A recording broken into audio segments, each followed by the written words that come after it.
nós vamos voltar a compartilhar novamente os fundamentos de tudo aquilo que nós acreditamos aqui na base, conforme a palavra de Deus.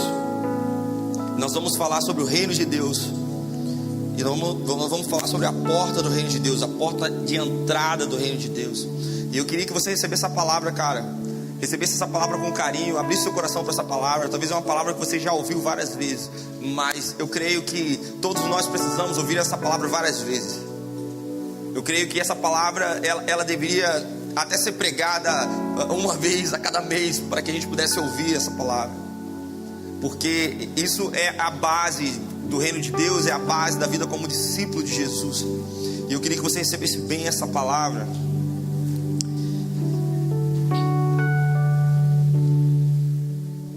Amém. Querido, como nós já sabemos, Deus ele articulou um plano para que ele pudesse falar mais assim, glória a Deus. É porque às vezes eu vou dar uns gritos assim, sabe? Eu vou no manto assim, mas eu vou dar um grito aqui, você segura aí, crente. Então, como nós já sabemos, Deus ele articulou um plano para quê? Para poder restaurar o seu plano original. Ele teve uma estratégia para restaurar o seu plano original. E o plano original dele era ter o quê? Uma família de muitos filhos. E agora, claro, tendo a figura do seu filho Jesus como um único cabeça, e assim novamente ele pudesse unir todas as coisas nele novamente.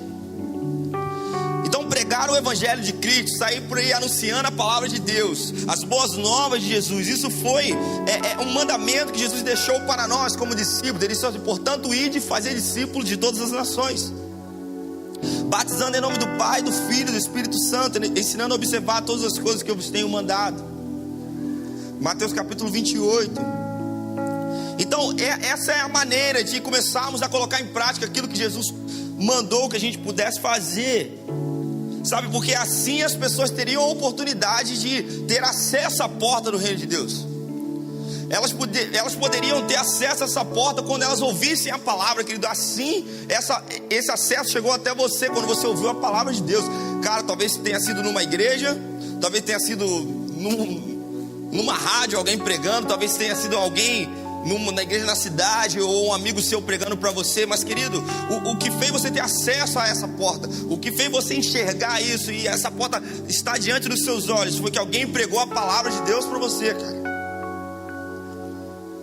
para que você pudesse ser um participante do reino de Deus, para que você pudesse ter a oportunidade de entregar a tua vida totalmente a Jesus, e se entregar ao senhorio de Cristo, e entrar no reino de Deus. Mas ora, o que é o reino de Deus? O que é o reino de Deus? Se você procurar uma resposta, um conceito teológico do reino de Deus nos livros, vai resumir o seguinte: que o reino de Deus é onde a sua vontade é feita. O reino de Deus o reino de Deus é onde Deus é o rei. Ele é a fonte de toda a autoridade. Ele é o rei absoluto do seu reino por direito, porque ele é o criador do seu reino. Ele é o criador, ele é o dono, ele também é o sustentador. O reino de Deus ele só existe porque ele é sustentado no próprio Deus. E Deus ele é a autoridade suprema sobre tudo que existe, sobre o que é visível, o que é invisível. Tudo isso faz parte do reino de Deus. Tudo isso está sob o controle de Deus, sobre a criação, sobre os anjos. Tudo isso ele tem autoridade sobre a humanidade, sobre a história, sobre as nações, sobre os eventos que vão acontecer.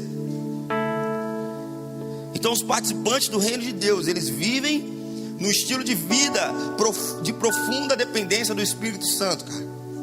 Então, se nós somos participantes do reino de Deus, cara, se você é do reino de Deus, ora, você vive em comunhão profunda com o Espírito Santo todos os dias.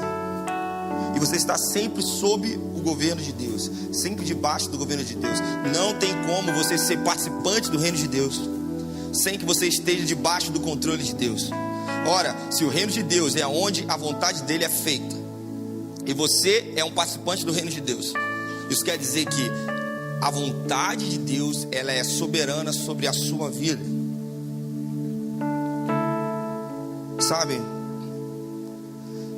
E a vontade de Deus é que todos nós possamos participar desse reino. A vontade de Deus é que esse reino seja acessível a todos. A vontade de Deus é que todos nós possamos entrar nesse reino, entrar por essa porta. Por isso Ele mesmo nos convida a participar do seu reino, cara. E a vontade de Deus para que nós sejamos do reino dele é tão grande, que Ele veio pessoalmente resolver esse problema. Ele mandou o seu próprio Filho para se entregar por nós e morrer a nossa morte, para que através dele nós pudéssemos ter acesso ao reino de Deus. Então Deus, a vontade dele é que todos nós sejamos participantes do reino dele, cara. João 3,16 diz: porque Deus amou o mundo de tal maneira que deu seu Filho único, para que todo aquele que nele crê não pereça, mas tenha a vida eterna. Mas para que nós possamos entrar no reino de Deus, existe uma porta que nós temos que passar. O reino de Deus tem uma porta, e para que você seja participante desse reino, você precisa entrar por dentro dessa porta. E ninguém se coloca debaixo do governo de Deus sem passar por essa porta. Não tem como você entrar no reino de Deus por outro lugar. Não existe outro atalho, não existe uma janela pela porta dos fundos, não existe uma porta dos fundos, não existe outro caminho. Só existe uma porta. E essa porta é necessária para que você entre dentro do reino de Deus, cara. E Deus nos convida a passar por essa porta. Você não é obrigado a passar por essa porta. Deus nunca colocou um pedaço de pau na sua frente, nunca colocou o dedo no seu rosto, te obrigando a passar por aquela porta. Ele nunca fez isso. Ele criou você, mas Ele quer que você passe por essa porta, porque você quer entrar nessa porta. Cara, Deus, Ele é o único criador, que Ele cria a sua criatura, e Ele não obriga a sua criatura a servi-lo. Ele criou algo para que fosse para o seu louvor, mas Ele quer deixar a opção de que você escolha isso. Ele quer que você escolha isso, cara. Ele não está obrigando você a passar por essa porta. E Ele tem tanta fé, tanta convicção naquilo que Ele criou. Ele tem tanta esperança em você, que Ele deixa isso acessível para que você possa passar.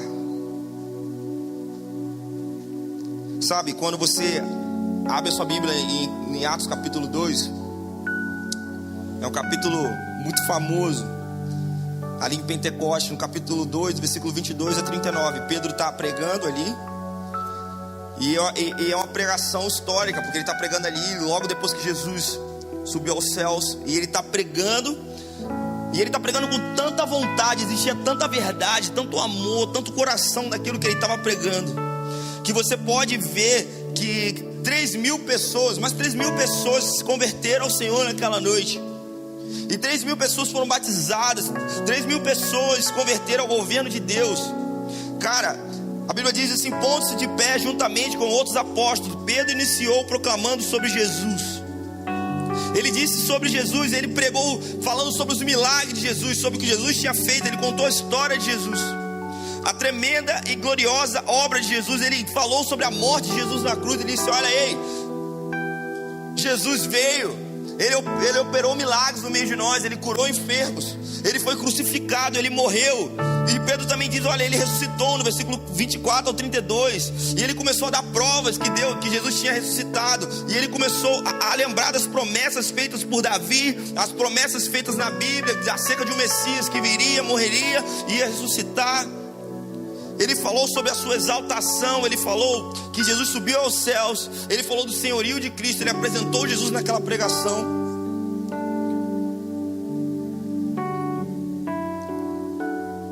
E essa pregação, ela foi pregada com uma tamanha ousadia. Eu consigo imaginar como se eu estivesse lá no dia que Pedro estava pregando aquilo ali, cara. Eu creio que ele estava falando com lágrimas nos olhos daquilo que ele tinha acabado de ver. Sabe, você já viu um pregador pregar com lágrimas nos olhos? O cara começa a pregar e fala assim: cara, velho, quanto coração tem nesse negócio. Conheço um cara que é assim, velho, ele tá pregando e ele começa a falar sobre Jesus, ele começa a chorar e... cara, é demais. E tem o Gregório McNulty fazendo muito isso, cara. Você vê coração, você vê verdade, você vê Deus naquelas palavras. Você vê que aquele cara não está falando de algo que ele leu, somente algo que ele ouviu falar. Ele tá falando de algo que tocou o coração dele, algo que mudou a vida dele. Ele está falando da história dele ali também. Ele está se colocando no lugar, velho. E aquela palavra foi pregada com tanto coração, que 3.000 pessoas aceitaram Jesus. Essas pessoas ficaram tão impactadas pela paixão que Pedro tinha, que elas perguntaram: olha, como é que eu faço para ter isso aí? Como é que eu faço para entrar nesse reino? Como é que eu faço para ter acesso a essa porta? Como é que eu faço? Eu quero ser assim, cara. Eu acredito nesse Jesus. E Pedro disse no versículo 38 do capítulo 2: Arrependei-vos e cada um de vocês seja batizado em nome de Jesus Cristo para a remissão dos vossos pecados, e recebereis o dom do Espírito Santo. Então aqui há 3 coisas bem distintas que ele falou. As 2 primeiras, elas são condições para que a gente possa entrar por essa porta, que é arrependei-vos e sejam batizados. E a outra é uma promessa, é algo que vai acontecer depois que você passar por aquela porta, que é recebereis o dom do Espírito Santo, que é a salvação. Então, cara, quando você se arrepende, você é batizado logo em seguida, e você recebe o dom do Espírito Santo, que é a salvação, cara, o seu nome é escrito no livro da vida, cara. Você vai reinar com Jesus quando ele voltar. Quando ele voltar para estar aqui entre nós, aqui na terra, você vai estar com ele, cara. Isso é maravilhoso. Então nós podemos dizer que essa é a porta do reino. A porta do reino é arrependimento. Nós precisamos nos arrepender para que nós possamos passar por essa porta. É arrepender, ser batizado em nome de Jesus, receber a salvação. Sabe, na sua pregação naquele dia, Pedro falou basicamente sobre Jesus. Ele falou sobre os milagres que eu acabei de falar, milagres, sobre a morte, sobre a ressurreição. E ele também falou aquilo que Jesus quer que nós possamos fazer, aquilo que nós temos que fazer, que é a porta do reino de Deus, aquilo que nós devemos fazer para ser discípulo de Jesus. Sabe, cara, falar somente da obra de Jesus, somente daquilo que Jesus fez, quando você estiver pregando a palavra de Deus, sem pôr as condições que foram impostas pelo próprio Jesus para que alguém possa ser discípulo dele, isso não gera fé, uma fé verdadeira. Um exemplo: muitas pessoas ficam pregando acerca: venha, cara, venha servir a Jesus, é legal, cara, pô, Jesus quer estar contigo, quer que você ande com ele, vem, é tudo maneiro e tal. Cara, é tudo maneiro, é maneiro mesmo. Só que existem as condições que Jesus colocou para que você pudesse ser discípulo dele. Ele falou assim: cara, se você quer ser o meu discípulo, você precisa deixar tudo que você tem para trás. Isso quer dizer assim, cara, você precisa ter total confiança em mim, que eu vou sempre estar no controle das coisas. Deixar as coisas para trás, tomar a sua cruz e me seguir. E quando nós não pregamos as condições impostas por Jesus para que as pessoas pudessem ser os seus discípulos, isso gera falsos discípulos de Jesus, aquelas pessoas que você deve conhecer, que você vai falar: aí, cara, você precisa se consertar. Não, cara, Deus quer que eu esteja feliz, cara. O importante é que eu esteja com ele, ó. Estou com ele, ele está feliz comigo, eu estou feliz, e é isso aí. Só que você olha para a vida do cara, você olha para os frutos que ele está produzindo, e você vê que não são frutos de discípulos. É uma pessoa que age do jeito que ele quer, da hora que ele quer. Ele nem consulta a Deus. Ele quer ter o próprio controle da vida dele. Ele é o Senhor da sua vida. E é engraçado que quando você vai falar com essas pessoas, elas usam a Bíblia para te confrontar. Elas falam assim: você está me julgando, irmão? Não julgueis para que não sejais julgados por Deus. E é incrível, cara, que eu percebo que muitos de nós aqui na igreja mesmo, depois de termos, na igreja do Senhor que eu falo no geral, não a base somente, depois de termos entrado por essa porta, nós precisamos sempre ser lembrados que nós dependemos de Deus para tudo, cara. Esse é um principal erro que a gente comete nas nossas pregações hoje. Muitas igrejas pregam só as coisas, as promessas e as coisas boas, e fazem com que as pessoas procurem a Jesus porque querem receber algo dele. Por outro lado, se você começar a falar muito das exigências, tudo que você tem que fazer para seguir a Jesus, o cara vai ficar assustado com aquilo ali. e sem comunicar a graça de Jesus, ele vai se sentir incapaz de poder andar com Jesus, cara. Ele também não vai querer andar com Jesus. Então é necessário que quando você for aplicar a palavra de Deus, for pregar a palavra de Deus, você pregue com ousadia, com coração, mas também que você diga quais são as condições para que uma pessoa possa seguir a Jesus. E dessas 3 coisas eu vou falar sobre uma delas hoje, que é o arrependimento. E quando nós falamos de arrependimento, é muito comum você ter vários conceitos sobre arrependimento, várias coisas que tem na sua cabeça sobre arrependimento, várias coisas que você já ouviu, várias coisas que a religião define como arrependimento, cara. Mas você precisa entender biblicamente o que a Bíblia está dizendo, como o que é arrependimento. Porque se você não entender qual é o seu principal problema que você tem com Deus, qual é o principal problema que você como pessoa, que o Dudu tem com Deus, você nunca vai entender qual é o que é arrependimento. Porque se você não sacar o que você está errado, como você poderá se arrepender? Sabe, todos que ouvem o Evangelho, todos que ouvem a pregação da palavra, eles têm que ter esse entendimento. Qual é o principal problema que tem no coração da pessoa, cara? Quando você vai pregar para alguém, essa pessoa precisa ter muito clareza de qual é esse principal problema que gera no coração dele. E para você poder analisar e entender esse problema, você tem que ir lá para Gênesis capítulo 3. Aquela situação em que está Adão e Eva diante da serpente. A serpente começa a conversar com eles e oferece um fruto, apresenta um fruto que, na verdade, aquele fruto já tinha sido apresentado por Deus a eles. Fala, olha, tá vendo aquela árvore? Você não pode comer a árvore daquele fruto, o fruto daquela árvore. Você pode fazer o que você quiser nesse lugar, mas não toque, não coma aquilo ali. E um dia eles estão ali diante da serpente, perto daquela árvore, e tem todo aquele discurso da serpente. A serpente começa a enganar, começa a falar algumas coisas, começa, na verdade, a encher o coração de Eva, o coração de Adão com falsas expectativas. Começa a dizer coisas que aquilo vai encher no coração deles. E toda vez que a gente ouve falar sobre Adão e Eva, a gente sempre é linkado com o pecado deles, é o pecado da desobediência. Olha, o primeiro pecado que aconteceu no mundo ali foi o pecado da desobediência, cara. Mas na verdade esse não é o principal pecado. Na verdade a desobediência de Adão e Eva já é fruto, já é consequência de um outro pecado que existia já dentro do coração deles, logo no instante que eles começaram a conversar com a serpente. Sabe, é só você começar a entender, só você começar a pensar o porquê que alguém que tinha relação face a face, cara a cara com Deus, todas as tardes Deus descia e caminhava com Adão e falava com ele. O porquê que essa pessoa que tinha conhecimento podia perguntar o que quisesse para Deus, Deus ia responder, cara.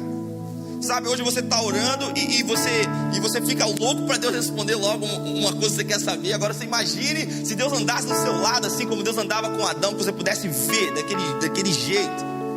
O que alguém trocaria, sabe, um momento como esse por uma sabedoria que vinha de uma árvore?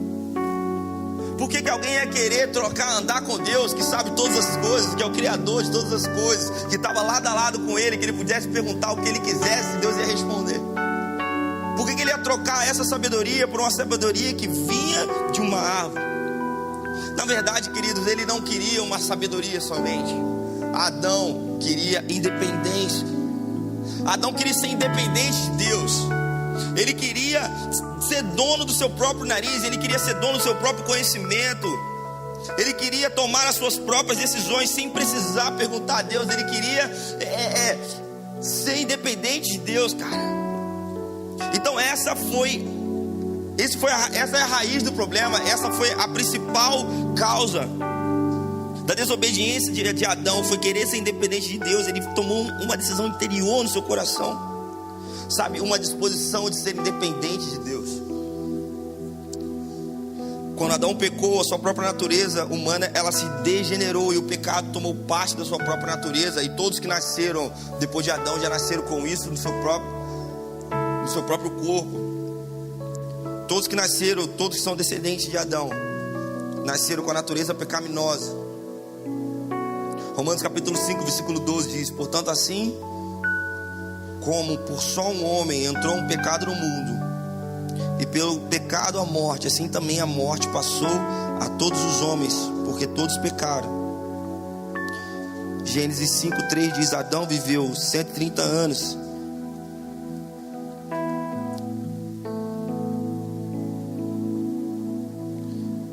Adão viveu 130 anos, gerou um filho à sua semelhança, conforme a sua imagem, pôs o nome de Sete. Então todas as pessoas que nasceram depois de Adão já nasceram na imagem e semelhança dele. Agora, portanto, querido, o problema de Adão agora é o meu problema. O problema de Adão é o seu problema, é o problema de todas as pessoas. Qual é o problema? O problema, querido, é que todos nós já nascemos com a disposição de querermos ser independentes, cara. Todos nós já nascemos com a disposição de querer decidir as coisas, de querer ser o dono do nosso próprio nariz. Eu estava conversando com um amigo e ele estava comentando comigo essa semana assim: queridos, eu acho que todo menino, ou toda pessoa, que tivesse a oportunidade de morar um período sozinho, deveria morar sozinho um período, para experimentar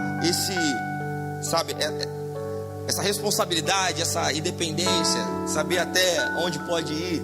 Claro que isso é muito perigoso, eu nem aconselho todo mundo fazer isso, mas eu comecei a perceber que todos nós temos uma vontade de sermos independentes. Temos uma vontade de dependermos de ninguém, dependemos só da gente. Isso a prova, querido, que todo mundo está em busca da independência financeira. Já percebeu? Todo mundo está em busca da independência financeira. Quando chega na virada do ano, cara, todo mundo joga na Mega Sena. E eu me lembro quando eu estava no trabalho, na refinaria, existia um bolão para Mega Sena.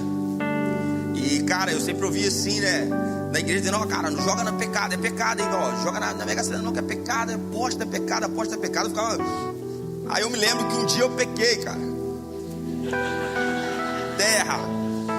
Eu tava lá na sala e meus amigos fizeram um bolão, ó, cada um vai ter que dar R$80, vamos fazer não sei quantos números, nós vamos jogar e vamos ficar milionários. E aquela parada de vamos ficar milionários. Aí um olhou pra mim e falou assim: cara, se tu não jogar no dia 1º, cara, só você vai vir trabalhar, cara.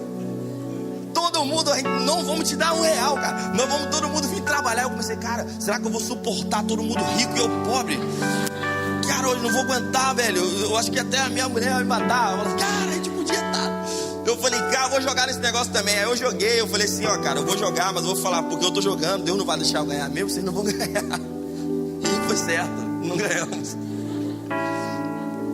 Mas eu via, cara, que aquilo, rapaz, ficava uma loucura total. Eu me lembro que a gente correndo atrás de uma loteria para validar o jogo, porque já estava na virada do ano e todas as loterias já estavam fechadas, estava todo mundo louco.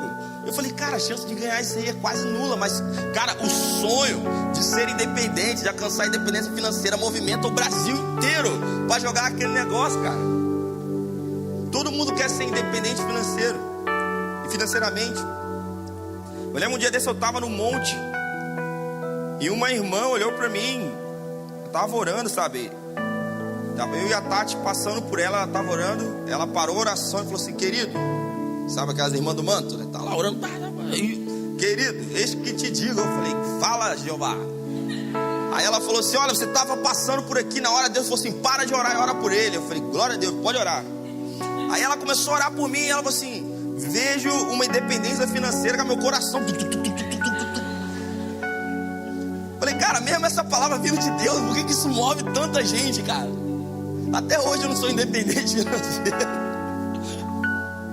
Mas tomara que essa palavra acontecer, vai ser top. Receba aí, todo mundo dando glória a Deus. É a glória à terra. Mas não pela independência, né? A gente quer ter algumas coisas também, mas, querido, você vê que a independência, ela move todos nós, cara. Isso não é só o pecado de Adão, é o pecado de todo mundo. Ser independente, mas não qualquer independência, mas ser independente de Deus, cara. O nosso maior problema aos olhos de Deus não está nas coisas erradas que nós estamos fazendo. O maior problema de Deus não está em você ganhar muito dinheiro e você ter muito dinheiro, sabe? Deus, ele não tem problema com isso, até porque ele tem todo o dinheiro, ele é mais rico do que qualquer outra pessoa. O problema de Deus é que você seja dependente dele. Deus, ele não quer que você viva uma vida de dependência, cara. Deus, ele não quer que você tome as suas decisões pela sua cabeça. Deus, ele não quer que você faça isso, cara. Porque uma atitude de dependência é uma atitude de rebelião. Porque se você passou pela porta de entrada no reino dos céus, que é o arrependimento, se você foi arrependido, se você se arrependeu das coisas erradas que você fazia, da sua independência, e você quis ser dependente de Deus, cara, isso você precisa manter durante toda a sua caminhada, porque toda pessoa que é participante do reino de Deus está sob o domínio dele, está sob o governo dele, e não pode ser independente, cara. Sabe, eu vou te fazer uma pergunta. Você acha que alguns pecados, assim, como vício, orgia, pornografia, tu acha que isso pode ser resolvido somente quando você olhou para Jesus e falou assim: legal, eu acredito nele? Eu não quero que isso se manifeste, não quero que você levante a sua mão não, mas pensa comigo assim, e pensa assim, sem reembolsar a reação para o irmão não ver seu pecado. Você viu Jesus um dia, alguém pregou a palavra de Jesus para você, você olhou e falou assim: cara, que maneiro, é isso que eu quero fazer da minha vida. Você acha que só aquele que maneiro, é isso que eu quero fazer da minha vida, tirou você da pornografia, tirou você da idolatria, tirou você das drogas, tirou você das coisas erradas que você fazia? Claro que não, cara.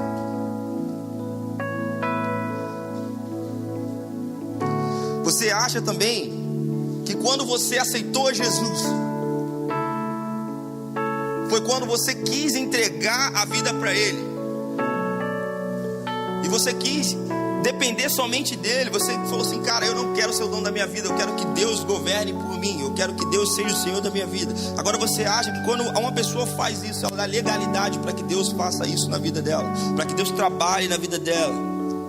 Você acha que essa pessoa que faz isso, ela consegue ser independente e tá tudo certo com Deus?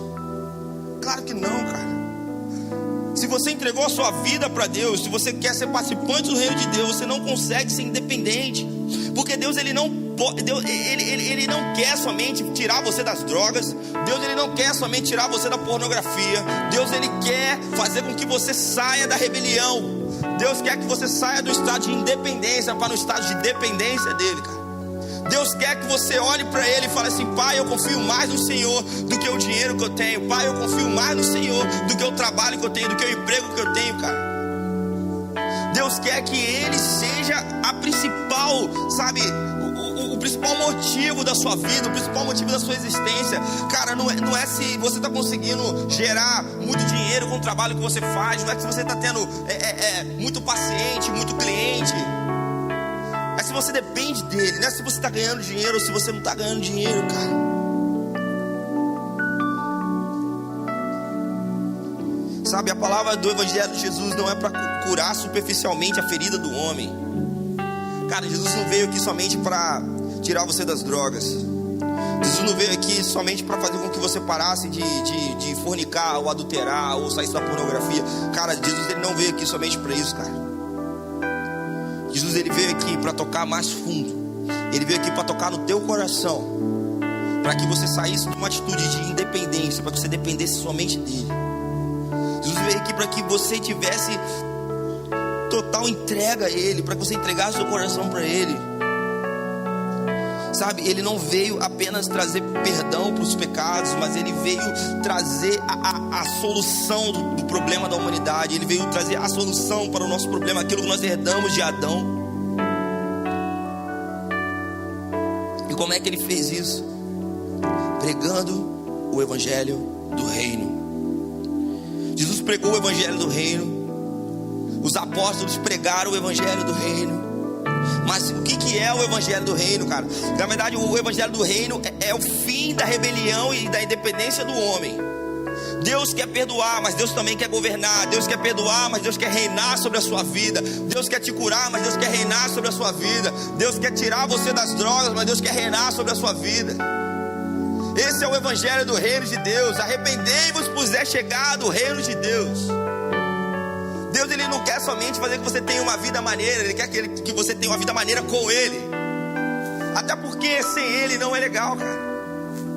São os falsos prazeres, é aquilo que você acha que está maneiro. Sabe, eu fui a minha vida toda criado dentro da igreja. Quando eu nasci, agora eu falei certo, eu nasci. Meu pai já era pastor, então, cara, eu não tive aquele testemunho assim, cara, eu andei nas drogas, eu fui na casa de prostituição e eu fiz um monte de coisa e Jesus me libertou e eu tô aqui. Eu não tenho esse testemunho. E, cara, sabe, quando eu vi as pessoas falando desse tipo de testemunho, eu falo assim, cara, deve ser maneiraço o mundo. É porque o cara fala assim, cara, porque lá no mundo, quando o cara fala do mundo, o cara até sorri, né? Cara, lá no mundo, cara, lá no mundo, cara, lá no mundo deve ser maneiro, porque quando o cara vem pra igreja, o cara não conta nada no testemunho, o cara fez um monte de coisa, chegou na eu converti, aceitei Jesus. Eu falava assim, cara, o que é o mundo, né? E eu cresci muitos anos da minha vida com essa ideia de que o mundo era um lugar que você se divertia, fazia um monte de coisa maneira e era felizão, cara. Só que era errado. E aí você tinha que escolher, poxa, vou ser feliz ou vou pro céu, sabe? Então eu passei anos da minha vida com essa parada assim na minha cabeça. Até porque quando eu ia conversar com algumas pessoas sobre igreja, as pessoas sempre vinham com um relatório daquilo que pode e que não pode fazer, sabe? Olha, não senta assim, não usa calça comprida, não use calça comprida, né? Mulher que não podia usar calça, que era a abominação. Mulher não usa calça, não sei o quê, não corta o cabelo, não usa camisa rosa. Aí começava a falar um monte de coisa, cara. Aí sabe o que aconteceu? Um dia eu comecei a experimentar o que é ser dependente de Deus, cara. Eu comecei a experimentar o evangelho do reino, assim, de verdade. Cara, eu comecei a perceber que não há nada mais legal do que você às vezes não ter, sabe, como pagar uma conta no dia seguinte e de repente diante dos seus olhos o dinheiro aparecer. Sabe, do que você não ter o que comer no dia seguinte e na verdade no mesmo dia e diante dos seus olhos as coisas acontecerem. Eu comecei a experimentar que é muito legal você tá doente, cara, e você às vezes não tem dinheiro para ir para um hospital particular e eu morava no Rio de Janeiro, então o hospital público é bem complicado e simplesmente alguém coloca a mão no seu joelho e ora e as coisas voltam a funcionar como se nada tivesse acontecido. Eu comecei a experimentar, cara, comecei a ver pessoas que tinham uma perna maior do que a outra. E o pastor falava assim, ei, cara, vem cá, só ora e fala assim, perna, volte ao normal. E aí eu orava, perna, volte ao normal. E diante dos meus olhos, a perna da pessoa crescia. Eu falei, cara, velho, o mundo não é mais maneiro do que essas coisas, cara. Eu comecei a experimentar, estar dentro do meu quarto sentado e de repente eu senti um abraço de alguém, cara. Eu comecei a estar, sabe, dentro do meu quarto e depois de ter até cometido um pecado, achando que alguém ia me bater. E quando chegava ali eu sentia um abraço, alguém olhava nos meus olhos com um olhar de amor e falava assim, cara, você é bem-vindo nesse lugar. Eu falei, cara, o mundo não é mais legal do que isso. Então essa falsa ideia de que ser independente de Deus é legal só te leva a derrotas. O evangelho do reino de Deus é arrependa-se, pois é chegado o evangelho, pois é chegado o reino de Deus. Cara, Deus ele quer curar você, ele quer perdoar você, mas ele quer governar sobre você. Então o que é arrependimento, cara? Arrependimento no grego, se você for procurar um conceito mais teológico, mais formal do que é arrependimento, vem da palavra metanoia, que significa mudar a mente. Sabe, é uma mudança de mente, é uma mudança de atitude. Quando você muda a sua mente, você muda o seu jeito de fazer as coisas. Se você muda o seu jeito de pensar sobre algo, os resultados mudam. sabe? Mas que mudança é essa, sabe? É a troca de uma atitude de independência para uma atitude de dependência. Querido, isso não está somente em você fazer, isso não está nas ações, isso começa aqui, dentro da sua cabeça, dentro do seu coração. Quando você fala assim, cara, a partir de hoje eu não quero mais ser independente, cara. Eu quero depender de Deus para tudo. Eu quero que Ele governe a minha vida, cara. Eu quero ser um participante do reino de Deus. Eu quero que Ele governe a minha vida. E você entra dentro do reino de Deus assim. Mas eu percebo que mesmo depois que você entra no reino de Deus, parece que as serpentes que tem no mundo começam a bater no seu ouvido, dizendo, cara, ei, por que você tá assim, tão dependente? Por que você tá procurando as coisas? Por que você fica procurando o seu pastor, cara, para perguntar as coisas que você tem que fazer? Você não precisa perguntar, você faz o que você quiser, a vida é tua, cara. Por que você procura o seu líder para pedir uma orientação sobre, sei lá, sobre um namoro, sobre um trabalho? Não precisa perguntar a ninguém não, cara, o problema é seu. Vai em frente, cara. Cara, por que você pergunta para alguém do IC, ou seu líder de IC,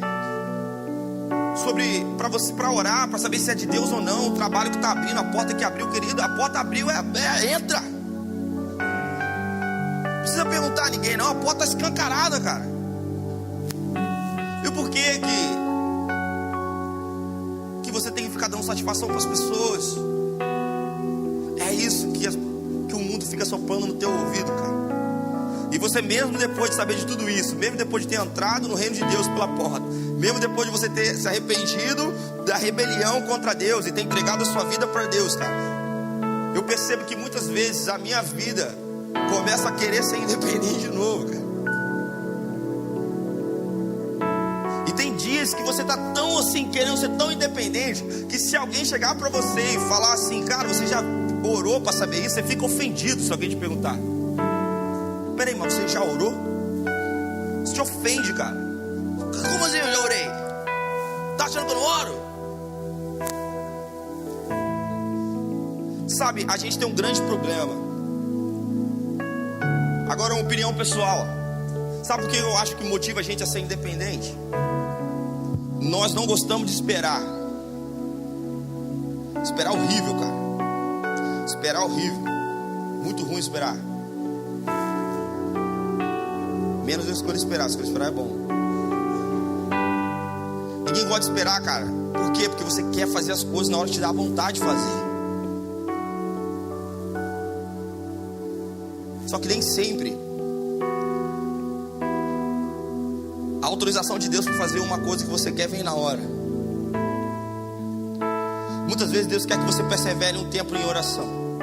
Muitas vezes Deus quer que você peça conselho de alguém. Talvez aquilo vai te aproximar de uma pessoa.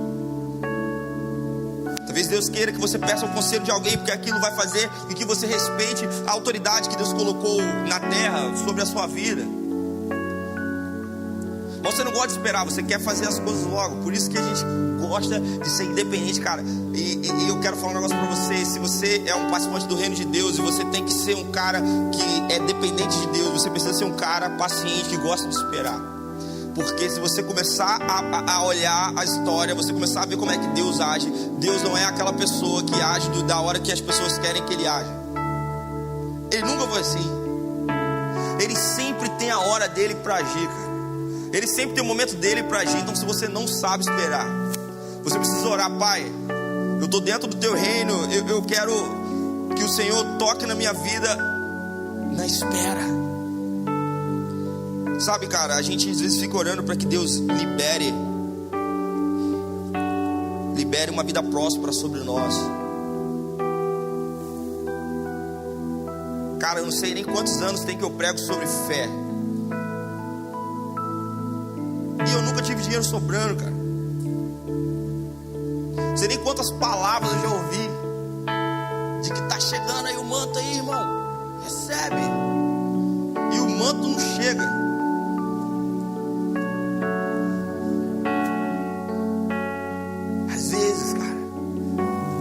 De largar tudo e falar assim, cara, eu vou resolver o negócio, eu sei como resolver. Só que Deus, Ele nunca quis resolver desse jeito. Ele sempre tem um jeito dele de resolver, cara. E o jeito de Deus de resolver é o melhor jeito, cara. Talvez você esteja 3 anos aí numa ladeira abaixo. Você aceitou a vida de um discípulo, de depender de Deus, de ser dependente dele, e sua vida entrou numa ladeira abaixo, ou sua namorada jogou você para fora, ou seu namorado te deu um pé, e você perdeu o emprego, e meu irmão, e o barco começou a afundar, e um monte de coisa começou a dar ruim, e você fala, meu Deus, o que eu vou fazer, o que eu vou fazer, o que eu vou fazer?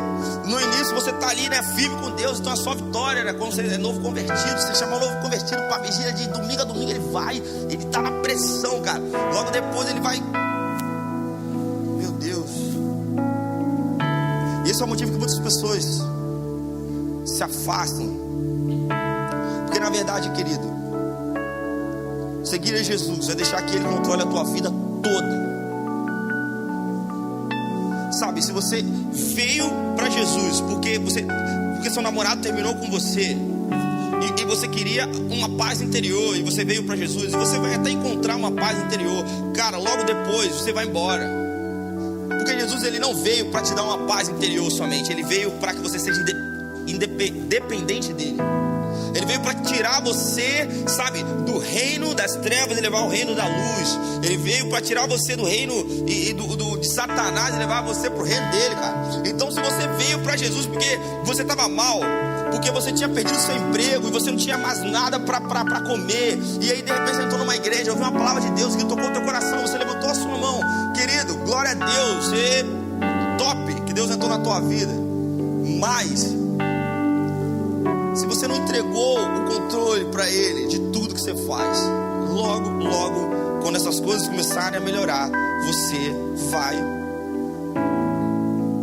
vazar. Por quê? Porque você começar a perceber que seguir a Jesus, cara, precisa de paciência para esperar. Como estou entendendo? Já estou terminando. Quando a gente vai fazer esse curso na Fundamentos, tem uma ilustração de uma árvore. Você se lembra de uma árvore? Imagine uma árvore em que os frutos lá em cima dessa árvore são os pecados que você vê por aí: adultério, mentira, inveja, pornografia, enfim. Esses são os atos pecaminosos e o tronco da árvore, sabe?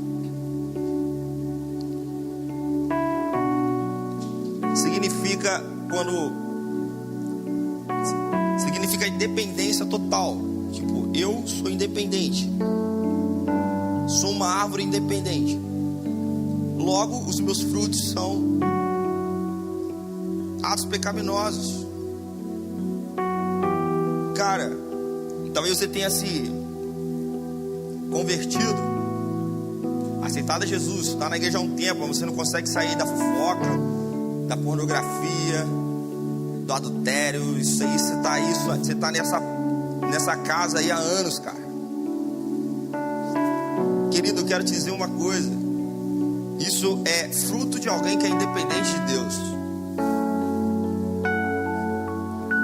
A única forma de você experimentar a coisa que Deus liberou sobre você, sendo nova criatura, é você arrancando isso. E sabe, eu penso numa coisa. Eu penso o seguinte: eu era uma árvore que era independente de Deus, e eu tinha os meus frutos eram atos pecaminosos, era nada que prestava. Mas quando eu aceitei Jesus, a palavra de Deus diz que Ele me torna uma nova criatura. Cara, se Ele te torna uma nova criatura, é como se você fosse agora ser uma nova árvore, em que os seus frutos fossem coisas que vêm do resultado dessa comunhão que você tem com Deus. Agora eu falo para você: será que não está na hora de a gente entender qual é essa nova identidade que nós temos em Deus, cara? Se você é nova criatura, se você é uma nova árvore, se você nasceu de novo, cara, sabe? Arrancou aquela árvore de independência, nasceu uma árvore agora dependente de Deus. É uma atitude nova. Querido, seus frutos serão frutos diferentes. Agora, será que não está na hora de você tomar, sabe, essa identidade de filho de Deus, de participante do reino de Deus? Sabe, por quanto tempo nós vamos continuar, sabe, tendo que consertar alguns erros nossos que são causados porque nós somos independentes de Deus? Está na hora de você entender qual é a sua identidade em Deus, cara. Sabe, está na hora de você negar você mesmo. Sabe, cara, eu não quero fazer isso pro meu prazer. Eu gosto muito disso porque isso me atrai, mas eu sei que isso não é certo. Mas eu quero negar a mim. Eu quero fazer aquilo que vai agradar a Ele. Isso é negar a si mesmo, cara. Tomar a sua cruz, cara. Está disposto a andar com Ele. Tomar a sua cruz, está disposto a ser reconhecido como discípulo de Jesus. Está disposto a viver um estilo de vida de discípulo de Jesus. Está disposto a perder a sua vida, cara. Sabe, não é querer ser independente. Aqueles que querem ser independentes querem ganhar a vida, eles querem ser um cara independente. Não, pelo contrário, Jesus disse: se você quer ser um participante do meu reino, você tem que perder a sua vida. Você tem que ser um cara dependente para tudo e renunciar a tudo que você tem. Ora, já que eu sou participante do reino dele e Ele é o dono do reino, Ele é o rei, Ele é o dono de tudo. Tudo que é meu não é mais meu. Tudo que é meu é do Senhor. Seguir a Jesus não é fácil, cara. Ele nunca disse que ia ser fácil. Mas seguir a Jesus é a melhor coisa que você podia fazer na tua vida. Sabe, eu quero finalizar lançando uma palavra sobre o seu coração, para que você possa, cara, refletir essa semana se você tem sido um cara que está tendo atitudes de independência ou é um cara que está tendo atitudes de dependência. Sabe o que vai provar isso? Os frutos. Os frutos. Eu não posso olhar para você e julgar a sua vida, mas eu posso olhar para você e ver os seus frutos. Sem julgar você, os seus frutos vão revelar toda a verdade sobre você. É algo tão básico, algo tão elementar, depender de Deus. Mas se você olhar os seus frutos e os seus frutos não forem frutos de alguém que é nova criatura em Deus, alguém que depende de Deus para as coisas, alguém que não controla mais a sua vida, mas alguém que deixou Deus controlar a vida, alguém que Jesus é o centro da sua vida. Se os seus frutos não forem esses, cara, você precisa rever os seus conceitos. Você precisa voltar para aquele momento da porta.